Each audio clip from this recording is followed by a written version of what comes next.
The Sopranos story starts out as a happy story, but the series finale hardly resembles a fairy tale.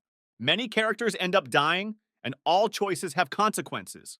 Back in the first season, I knew that the Christopher's arc that he so frequently talks about was not likely to end with a happy ending. Today, I'm going to explain how the wrong choices led to Moltisanti's demise, and we're going to answer the central question: why does Tony kill Christopher in the Sopranos finale?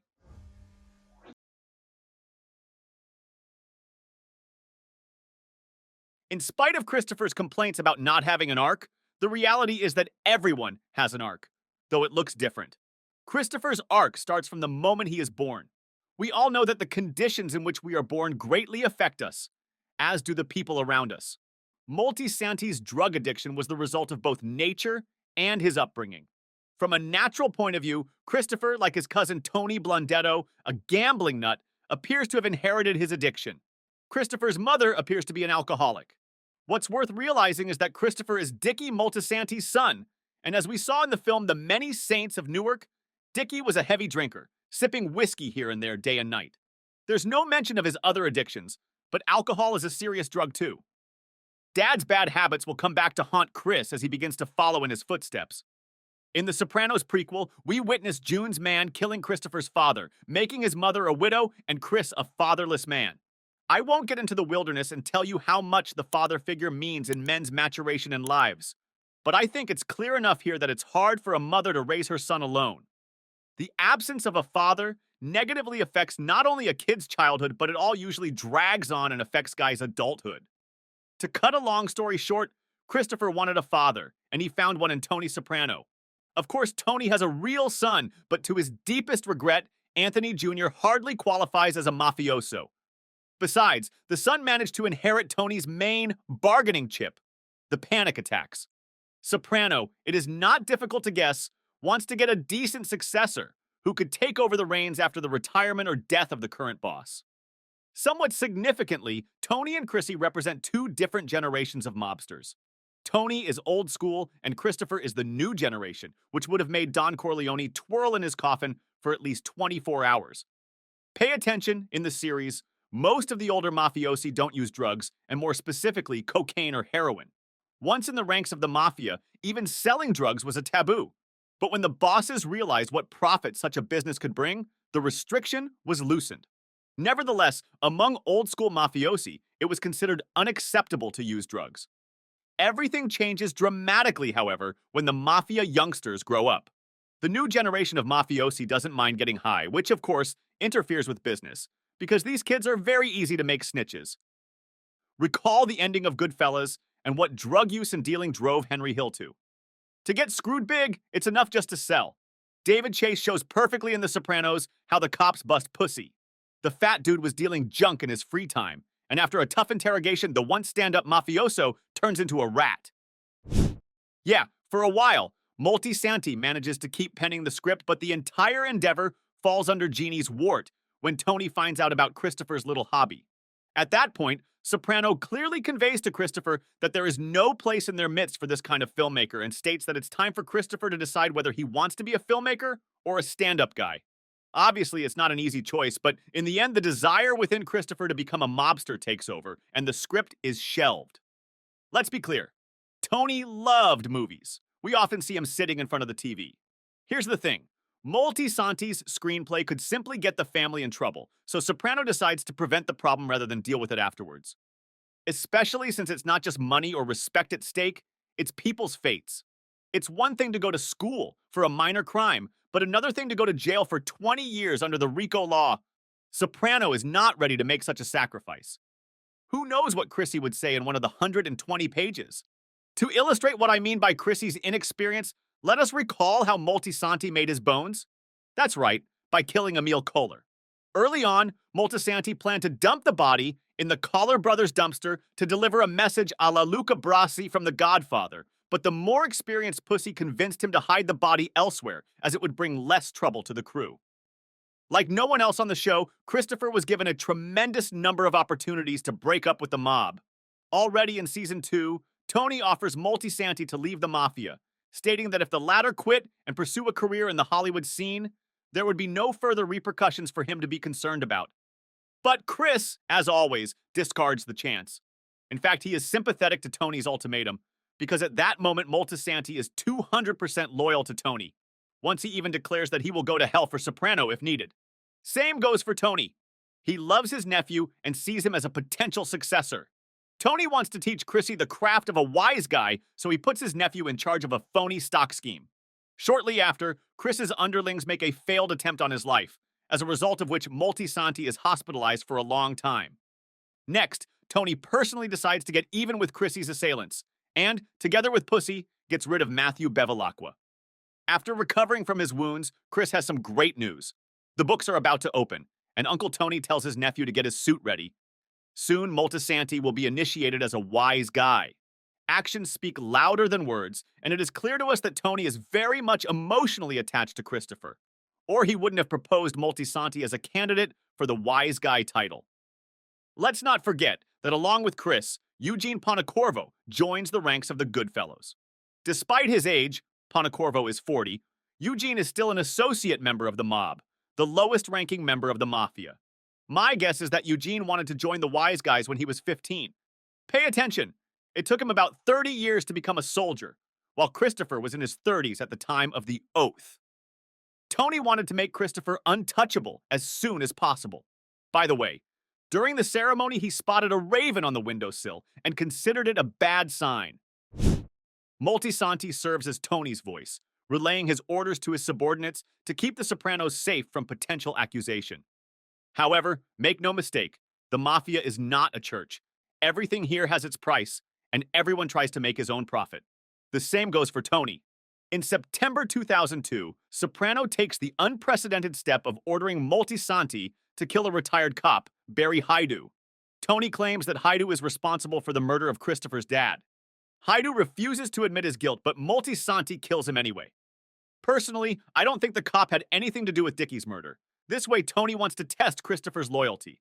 And besides, killing a cop, albeit a retired one, is no joke. By doing the assignment, Christopher is, you might say, selling his soul to a horned fellow.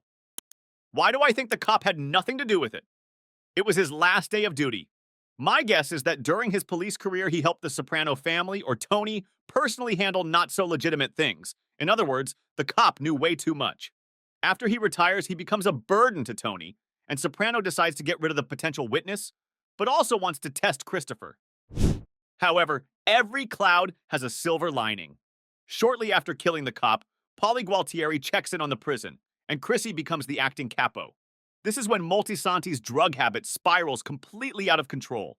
Once Tony contacts Chrissy to get rid of Ralphie's corpse, Soprano guesses that Moltisanti is high. Well, that's not difficult. Look at how Chrissy covers the fire of the lighter from the wind while in Ralph's apartment. Even though they successfully manage to get rid of the body, Tony decides that his nephew needs some help. Then, after the failed intervention, Tony claims that Christopher will soon go to a hospital to battle his illness. Tony adds that Patsy Parisi will be around to keep an eye on Chris. Although Patsy's job is to keep Chris protected, Tony implies that Patsy has the right to kill Moltisanti if the latter tries to flee the clinic without having completed his therapy. Soprano, as we can see, is very determined. At this point, he begins to sense that Chris is becoming the vulnerable link in their system. But luckily for Christopher, he has enough energy to finish therapy. Upon his return from rehab, Christopher becomes a new person. He is genuinely committed to staying sober and making his life better. Moltisanti is soon put in charge of a contraband cigarette operation. During Moltisanti's trip to North Carolina for tobacco, Tony and Adriana are involved in an accident, and rumor begins to circulate that the accident was caused by a blowjob. Finding this out, Moltisanti gets bullied by Vito Spatafor, gets drunk, and points a gun at Soprano. Personally, I think Tony would have shot Moltisanti. His instinct for self-preservation is just too strong to let Chris hold a grudge against him. But luckily, their cousin Tony Blundetto intervenes, and thereby saves Chrissy's life. My point is also that there are no victims in this case. Everyone involved is responsible in their own way. For Christopher, it's beyond comprehension that Tony, his uncle, can hook up with Adriana, his fiancée. But Chris sleeps with his cousin Greg's girlfriend in the D-Girl episode himself. Regarding Tony, I'm sure he wouldn't pass up the opportunity to climb into Adriana's panties. You could say the raccoon saved the whole thing. Despite the fact that Tony denies any kind of sexual interest in his nephew's bride, it's obvious to everyone. This again shows how much Tony is willing to abandon his principles for his own benefit. We'll come back to that at the end of the video. At this point, I believe Christopher's mistrust toward Tony begins to rise. Of course, Blundetto resolves the situation with the doctor's help, but there is one unpleasant thing left: rumors. As soon as the rumor starts to spread, it takes on a life of its own. Just think of the case of Ralph Cifaretto's unfortunate joke about Jeannie Sack. On both occasions, the rumor almost cost some people their lives. Shortly thereafter, Moltisanti travels with Soprano and Blundetto to Uncle Pat Blundetto's family farm. Together, they help Pat move the bodies hidden on the farm as Pat plans to move. Once at the farm, Moltisanti recalls how the two Tonys used to bully him as a child, and their attitude is echoed again as they shower him with mockery about his drug habit. But the biggest test of Christopher's loyalty happens when Adriana discloses she is an FBI informant. The FBI expertly gets Adriana on the hook, making her cooperate. Chris, of course, suspects nothing. The agents recommend that Adriana join the witness protection program. Regardless of the risk, Adriana suggests that she will try to persuade Christopher to join the witness protection program along with her. Upon hearing the truth, Moltisanti strangles Aid in a fit of rage, but stops at the last second. After, Chris sort of puts up with the truth and says he needs to drive off to the gas station. Chris notices a pathetic kid at a gas station with his family in their shabby car, their belongings loaded onto the roof of the car and tied up with rope. It looks as if the family is on the move in search of a better life. What Christopher sees is who he thinks he will become once he leaves the Mafia. Christopher is so caught up in the game, so blinded by Tony, there is no other option for him, as he assures himself. At that moment, I think Moltisanti views a normal mid-class family, yet we see a distorted versions of them, for that is how Chris perceives the world. Christopher's biggest fear was the freaking ordinariness of life. Once Chrissy has made up his mind, he goes straight to Tony's house to inform Soprano of a scary secret. Tony rushes at Christopher, insisting on Aid's whereabouts. Struggling, Christopher reports that Adriana is at home. Next, Soprano, through manipulation, makes Adriana believe Moltisanti attempted suicide, further adding that he has already sent Silvio to take her to the emergency room. In the end, they take her to the woods and execute her. While Christopher tries to reassure himself that he made the right decision, by season 6, he ceases to be anything like himself. His marriage is to a woman he barely knows, though he has constantly expressed hatred for Adriana. Chris realizes deep down that he has surrendered the one person who truly loved him. Perhaps worst of all, despite the tremendous sacrifice he has made for his family members, Chris gets no appreciation in return. Christopher visits JT Dolan to speak out. JT informs Christopher that he doesn't want to hear about his Mafia affairs. Furious, Christopher pulls out a gun and blows a hole in the writer's skull. Following JT's death, it's clear to us that Christopher's story arc is about to end, especially since, seconds before JT's demise, Christopher is threatening to spill the beans about Tony Soprano's secrets and unveil the specifics of Ralph Cifaretto's death. The luck of Christopher comes to an end in the episode Kennedy and Heidi. Both he and Tony are involved in a severe car accident while returning from a meeting with Phil Leotardo. Comfortably Numb is the song he listens to during the ride. The song is sung about the lifeless condition attained while on drugs. Having alcohol and drugs in his blood, Christopher loses control of the car, runs off the road, overturns a few times before stopping in a ditch. Christopher chooses not to fasten his seatbelt, causing serious internal injuries as a result of the accident, indicated by the blood he is coughing up. Tony, while buckled up, is also hurt, but much less seriously.